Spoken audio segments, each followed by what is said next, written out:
Hello and welcome to Options Guide TV. My name is Brian Overby. I am the author of the Options Playbook. Well, it's Labor Day Monday, and that means the markets are closed. So we do not have any real-time data to be able to look at real-time trades today. So we're going to make it an educational topic. Today, our topic is going to be Delta, which is probably the most important Greeks that you can ever find inside an option pricing calculator.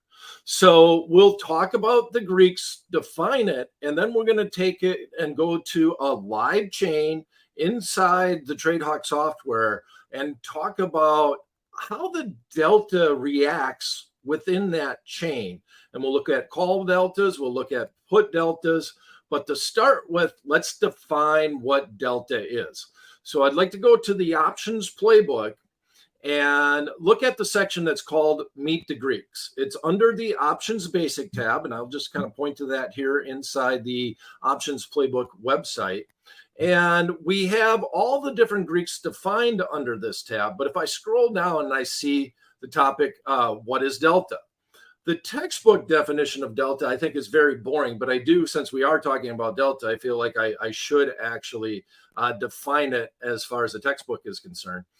Delta is the amount an options price is expected to move based off a $1 change in the underlying stock. So that means that if you own an option contract, and let's pretend that we own a call option, if I look at the delta, and that underlying stock goes up $1, and I see that the delta is 0.70, that means that that option contract should go up by 70 cents. The stock moves 1, my call option moves 70 cents. Now, it does not have any regard to direction. So delta is just a theoretical number that helps me understand or develop a realistic expectation as to how much my option should move relative to the stock. So if the stock goes down 1, that means that my 70 delta call option should go down by 70 cents. All right. So that's the textbook definition and how that all works. But I like to look at delta a different way. And I actually wrote this non-textbook definition inside the app options playbook. So I'm going to scroll down a little bit and I'm going to look at under the section that says a different way to think about delta. So delta in general has a lot to do with probabilities. Now, it's a mathematical formula, and this isn't 100% accurate to say that delta means probability, but it can be used in that way. And so you can think about a delta this way. Delta non-textbook is the probability that an option will wind up at least 1 cent in the money on expiration. Okay, so let's think about that for a little bit. The probability that an option contract will wind up at least 1 cent in the money on expiration. Okay, so if the stock is 50 and the strike is 50 on your call option, what should the delta be at that moment? Strike is 50, 50 strike call option. What would you assume the delta is? Well, the delta is going to be very close to 50. Why? Because if the underlying stock goes up 1, that's in the money. If the underlying stock goes down 1 at that moment, that's out of the money. So at that moment, you have a 50-50 chance of that underlying stock finishing in the money. Now, this is in theory. Like, once again, everything that we're talking about with the Greeks is always in theory. It's a textbook scenario. Now, if the stock goes from 50 and let's say it goes up to 52, now what's the probability? Well, I don't know exactly, but it's a little higher than it just was. So guess what? That delta is reactive to that. So if I bought that 50 strike call, the stock now goes to 52. In that instance, my delta will increase, which means from that point forward, my option will increase at that point forward. As long as the stock keeps going up, my option will increase at a more rapid pace as I get further and further in the money, because the probabilities of it finishing at least 1 cent in the money changes. So the probability with the stock at 52 on my 50 strike call option of it finishing 1 cent in the money is much higher than when the stock was at 50. So the delta will reflect that. And the opposite is also true. If the underlying stock goes down in that instance, well, then the delta is going to decrease. And on the way down, my option contract's going to move at a slower rate. Now, realize we're just focusing on stock price movement. There are other Greeks that we will introduce on holiday Mondays, if you will, that will address, well, what happens to time decay? What happens with volatility changes? What happens if interest rates change, which is happening a lot nowadays with all the risk of recession and everything that the Fed is doing. Okay, so the non-textbook definition says to me that probability of that underlying stock finishing at least 1 cent in the money. Now remember, it's not the probability that you're going to make money. It's the probability that it will finish at least 1 cent in the money.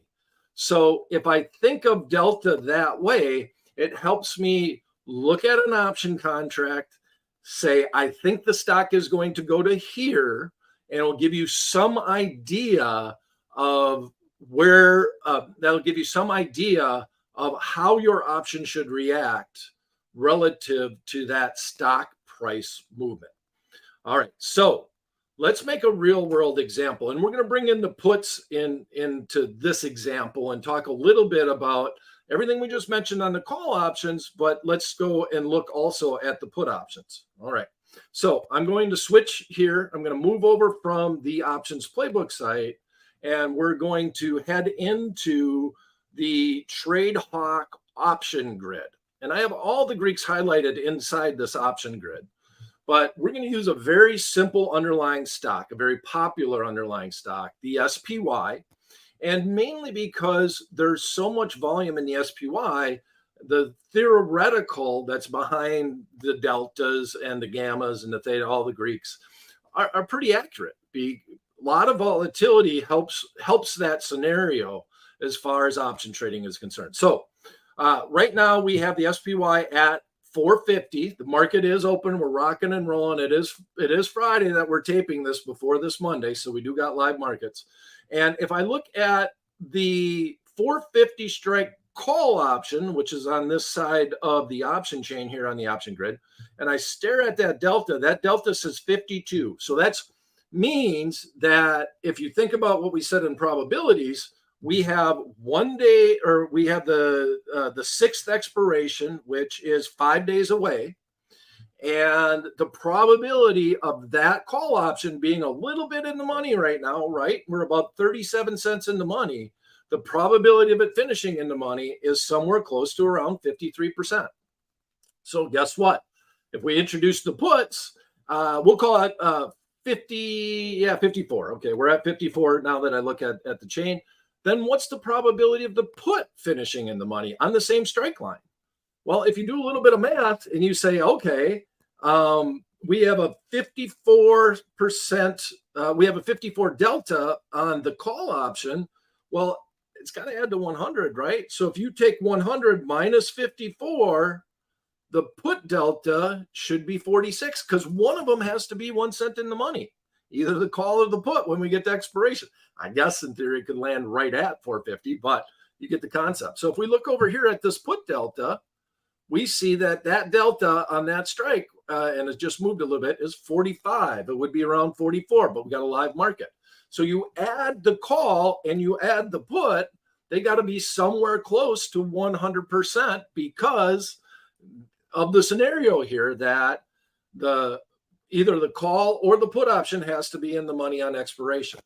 Okay, now the opposite is true on the put, on the direction that you want the underlying to go. So if the stock goes down 1, that's positive for the put. If it goes up 1, that's negative. And you'll notice that there is a little negative sign in front of the put option. And that's because of this dynamic. So put options are negative, call options are positive, but if you add them together and you ignore the negative sign, you'll end up with somewhere close to 100 just because of the concept that we're talking about, the non-textbook definition about probabilities. And so let's go a little bit deeper in the money, right? Let's go deeper in the money on the call side. And we look at the delta over here. It's 0.20. It says 20 on the chart. So this over here should be close to 80. And it's a negative 80.79 on the put option. So you see that it's holding out throughout all the different strike prices. Okay. So one last little thing. I don't want to get too long-winded here, but I also want to let you know that delta will change relative to expirations. We're starting with a 5-day option contract, and we're looking at the delta for that 5-day option contract. If it becomes a 4-day option contract, the probabilities are going to change on the in the money and out of the money option contract. And then when it becomes a 2-day option contract, that's going to be the case. And then when it comes a 1-day option contract, or just 1 day to live, well, then it's definitely going to affect the probabilities. And how does it affect the probabilities? We're going to go back to just focusing on the call options. It affects the probability in that the deeper I get in the money on the call option, as expiration approaches, there's a higher probability that's going to finish at least 1 cent in the money. Would you not agree? I'm in the money. I have less time for it to get out of the money. Probabilities will change, and so will the delta. So let's focus on, in this instance, we got a 454 strike call, and we see that that delta is 0.21. Now, if I go and look at the, 1 day to expiration, but the chain's going to say 0 days because you got about a half a day left here of trading. And that delta will increase on that same strike line. So it's the 454. We're looking at a delta right here of 0.22 or 22. And we click on the 0 days. So over here, this is the expiration, and this is a September 6th, has 5 days. And then you'll see that delta on the out of the money option contract is actually going to decrease because there's a lower probability of the stock actually finishing 1 cent in the money. So let's do that to start. So we click on the 0 days expiration. We look at the 454, and we see that the probability of the 454 strike is very low. It'd be 0.02. So a very low probability at this point in time that the SPY is going to go up 4 points and finish at 454, according to the delta. All right. And now let's go back the other way and go back to the other chain and talk about an in-the-money option contract. And we'll do about the same amount in the money. So 454, that was 3 points. And let's go 3 points down on this chain. Okay, so 448. So 448 delta, we got a 0.73 is our delta on this option contract. So now, since we're going to go shorter term expiration, 1 day to live, what's going to happen to the probability of that, or what's going to happen to that delta, or i.e. the probability of that option being 1 cent in the money? Well, it's going to increase. So let's, once again, we're right now on the September 6th date. Let's look at September 1, and we click on that, and the 448 option contract with that expiration, 448, and we see now that delta is almost 100. It's trading at, well, for a second there, it spiked, but it's 0.95. So there's a 95% chance based off of the delta that that option contract would be in the money on expiration, at least 1 cent in the money. All right. So what did we learn today? We learned that delta gives you a realistic expectation of how your underlying stock should move relative to a 1 point movement in the actual stock.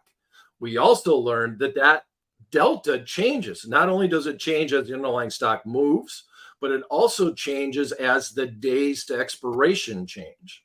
So you have, it's a dynamic number. It's an exciting number, and all option traders should actually know about delta.